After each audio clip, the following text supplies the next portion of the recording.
I'm very honored to be included in this whole program because I'm a relative newcomer to the Lower East Side. I got here in 1988. So I got here in 1988 and it was immediately the first time I felt at home. My parents were both immigrants from the UK. My dad was in the Navy, so we moved around a lot while I was growing up. So as a kid I was always the outsider and the weirdo, so I got a lot of problems growing up. My parents had been kids during World War II in England, so they didn't believe in excess, and they never wanted to waste anything. So I learned DIY ethic early in my life from my dad, which is do-it-yourself. He would fix everything around the house himself. He built our furniture, he fixed our car, our bikes, and he brewed his own beer.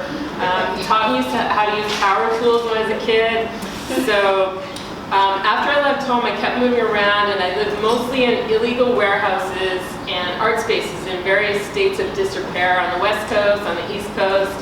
And any squats I came across were just these temporary, transient things without like a real plan to create housing. So I came to New York in January of 1988. On my second night, I stayed with Jim Power, the Mosaic Man, in a squat on East 8th Street. It was January and it was freezing. So he gave me a little tutorial on how to make mosaics, which I used later in my squatting experience while I was pouring windowsills. And at the time, the Lower East Side was like the Wild West, full of craziness, crazy people, interesting characters. Like Raul was saying, that dividing line, Avenue A. All past that, it was like you take your life into your hands at that point. But I felt like I belonged for the first time. So I got involved immediately in the downtown performance, music, and art scene. My first home was ABC No Rio on Rivington Street, which is an activist art space established in 1980 after a collective called Collab did an art show squat action on Delancey Street in an abandoned gas station this is to bring attention to the lack of affordable spaces for artists and for everyone in the Lower East Side. So the show was raided, everything was arrested, the people and the art. So the bad publicity resulted in the city granting Collab this lease to 156 Rivington Street, which became ABC No Rio. So I stayed there on and off and helped run the place from 1990 and 91. So a lot of the performers and artists were also squatters or homesteaders and different types of activists. So I started getting very involved in the neighborhood issues and struggles, like garden squats, community centers, all that stuff. So about this time I also got involved with the World War III Collective, which is an illustrated political magazine, started in 1980. And being part of this collective is how I kind of got my start in drawing comics. So I was very intrigued using art as a form of activism, as a tool to tell people's version of the news, to promote social justice, locally and globally. World War III artists took part in many demonstrations, creating beautiful banners and props, and being like right out there with this stuff, not backing down, oftentimes getting arrested. So in the spring of 1991, due to this conflict with HPD, they came and locked me out of the place I was staying at ABC No Rio. So I went to this performance space on Avenue B called the Gargo and Mechanique Lab, and I kind of slept on the stage or in any like little nooks and crannies for like 9 months or something. So I was doing a lot of art projects and community activism with squatters, so I was spending a lot of time in different squat buildings, and I did get invited to stay in or to come live at some of the buildings, but they were like the younger kind of punk buildings, and I really needed stability in my life at that point. So then Rolando Politi invited me to do work days at 2097th Street between Avenue B and C, and so Rolando is like the king of recycled art. He did all those. If you go to La Plaza Cultural, the garden, he did all the fence flowers out of tin cans and built like bottle windows and awnings out of detergent bottles. And he also taught me how to mix every single kind of cement. That's what I first did when I got into 209 East 7th Street. And so this building was extremely damaged. The east stack had been gutted in 1990 fire and the roof had been destroyed. So I did 3 months of work days and I got voted in and I got a really raw space on the 3rd floor. But I was really happy to be in this building because these were all like older and more serious, committed people, and I learned the proper building techniques, how to do everything up to code, which was really important. It was like a major thing in our building because we really did want this to be our home. So we had to replace floor and ceiling joists all the way from the 6th floor down to the 1st floor, and the brick walls, a lot of damage, windows. And so once the subfloor was down in an apartment, then the rest of the construction would be the responsibility of the resident, the person who was allotted that space. So I built my space from a crumbling shell to a fairly comfortable apartment, although I'm still not finished. I moved in there in 1992, still not finished. So the whole squatter community was really vibrant, and it's a huge part of the Lower East Side back in the the 80s and 90s, and there were so many abandoned buildings, and it looked like a bomb had hit this place. There was like the whole arson craze of the 70s. So and it was pretty much everything was low income back then, and there was no real line separating the squatters from the community, although there was always like a lot of weird conflicts and a lot of the squatters were people who had been born on the Lower East Side and become homeless, and some of us were hardworking immigrants. We wanted to forge our homesteading, old school kind of. And some of the original squatters were actually residents of buildings that the landlord had abandoned, and they disappeared. So these residents were left to fend for themselves. So a lot of them decided to stay and take over their buildings. So there was homesteading programs that were developed to help people do this kind of thing. But some of the buildings didn't go the official route, because like one thing about going into a program like that is you have to vacate in order to do the repairs, and there was like a bunch of code things you had to get.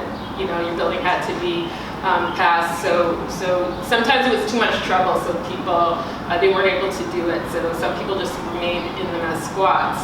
But the organized squatter movement originated in the 1980s and grew out of the city-sponsored homesteading programs. And not all the buildings were functional enough. And I think I already said about all that stuff about not being able to meet all the requirements. Some of those original squatters then worked together to scout and open new buildings in order to house more people. So of course, not all squatters had good intentions like this. There was a lot of shooting galleries, and drug supermarkets, and highly dysfunctional, horrible buildings. And the media liked to use the crusty punk bottle throwing squatters as photo ops for representing all Lower East Side squatters, and we were all freeloaders and drug addicts, and some of the buildings had been severely damaged by fire, like my building. So very, very raw spaces. We had little to no plumbing or electricity, and when I moved into my building, there was big gaping holes. Like most of the windows were just wide open and crumbling, and so it was freezing in the winter. Sometimes I had to actually shovel snowdrifts out of the hallway. And we had wood-burning stoves or barrels for heat. And so the first few years I was there, I was dumpster diving for wood. And it was really horrible because you get this stuff with lead paint and like the chemical board, and you burn it because you're freezing, and then you get these headaches and feel sick. And one time I had this horrible flu, and I was freezing, and I had to take a shopping cart out at night in a blizzard, I kid you not, and get some wet wood and bring it home, and that made me sick too, but at least I was warm.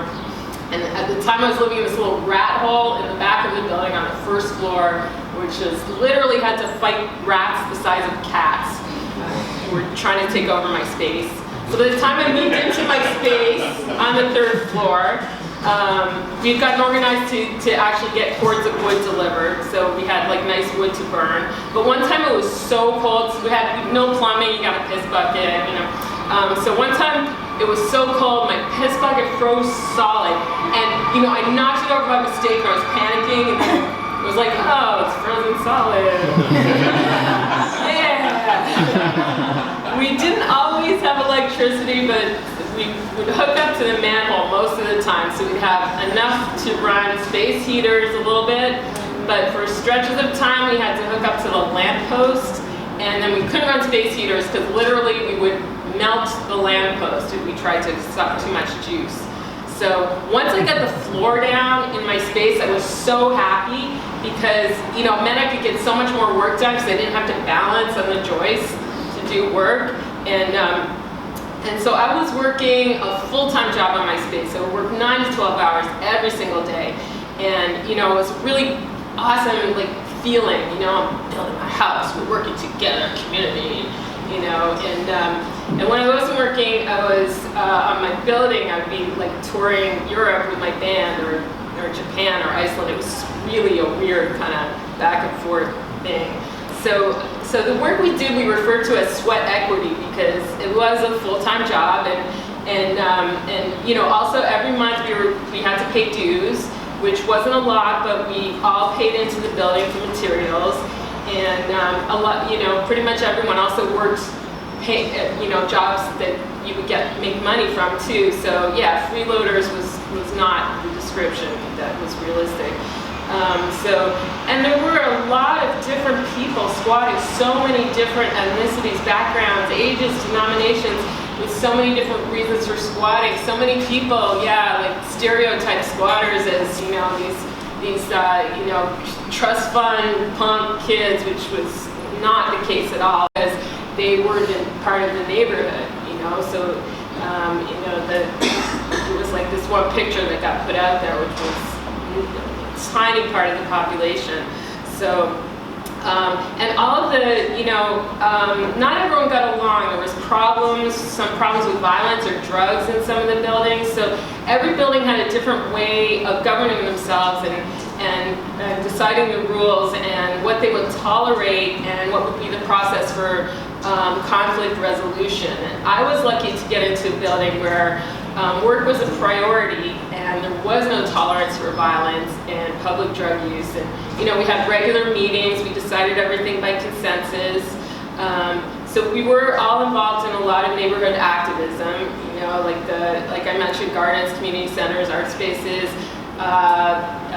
defending the Tompkins Square band shell before it got torn down, and, you know, and also like larger city and international struggles. And you know, of course, the main thing we were fighting to keep our buildings. In the 1990s was this time of war in the neighborhood. And under Giuliani, many squats and gardens were evicted. And one of the most famous situations was East 13th Street between First Street and, Avenue A and B. There was a block of it was a full block of homesteads and squats, just an amazing block. And so when they evicted those buildings, they brought the SWAT team, they brought a tank, they had snipers on the buildings.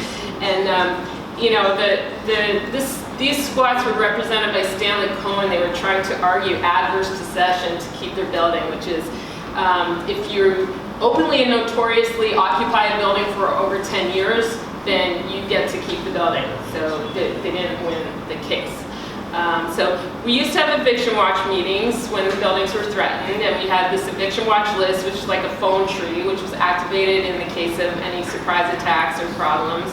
And it wasn't only the city we had to watch out for. In 1991, and actually through the early to mid-90s, the Doc Marten skins were a real problem. And in 91, they beat a squad and tried to take over violently, and they got beat back, but people got really, really hurt in that attack. So when buildings were in imminent danger of eviction, we would have scouts who would ride bikes every day up to 21st Street, where by the police academy, where there's the schoolyards, and they would, you know, 6 a.m. they'd ride up there to see if the police were like amassing, because if they were, that meant they were going to come down and there'd be a problem. So sometimes we had 24-hour barricade building parties, and, you know, other you know, things to defend ourselves I won't get into. But a big thing that drew me to squatting, besides the need for housing, was the whole DIY aspect. Because, you know, I grew up with that, and it's like, you know, my dad was awesome, and you know, I lost him too soon. He would have loved our building. He would have been in there building with me. So I love the idea of like creating my own space, having control over every aspect of it. So I learned like how to do everything, joist replacement, floor construction, window frames, framing out rooms, running the X cable, blah, blah, blah, everything. So let's see, I got the warning, but I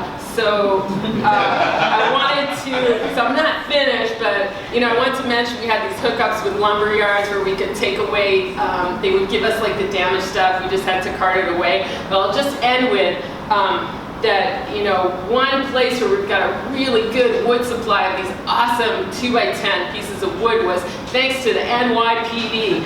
Otherwise, you know, these great pieces of wood, otherwise known as police barricades. And, you know, we used to build window frames and lofts and fix the stairs. It was very quality wood. And, you know, it was great. We would joke that if we were running short, then we just had to call a demonstration. You know, and they'd come and bring the barricades, and we'd go out and be like, and then they'd go away and leave a pile, and we'd just go out and get them, and, you know, and with our tarp, and you know, sneakily, you know, and we never actually did have to call fake demos because there were so many of them already. But yeah, I did have a few more things to say. I'll just end with, I have this project called the Unreal Estate Project, and it is a squatter archive project in the Lower East Side, the history of squatting in the Lower East Side, which kind of ties also into homesteading, and you know, it's very broad. And but I'm working on this project, done a ton of interviews, and it's an oral history. I want to put out like a book, and et cetera, et cetera. So I guess that's sort of where I'll end. Our building, sorry, I'm going a little over time, but it's really quick. There was about 30 squats in the heyday, and 11 of them eventually were able to make a deal with UHAB to convert to legal co-ops. And my building was one of them. We made that deal in 2002, and then in 2011 we actually did the official paperwork, became a legal HDFC, and we own our building, we run our building, and you know, it's for me it's a real success story in keeping low-income housing in this neighborhood, which is a fight that is really something that has to everybody in this neighborhood has to be very vigilant about. So I'm done. Yeah. $10 a week, that's a good week when the season is high. $10 a week, you can kind of get by. Yes, with that you can buy. One bed, a crowded room, 4 flights of stairs, 2 meals a day. If you're careful, then there's a few dollars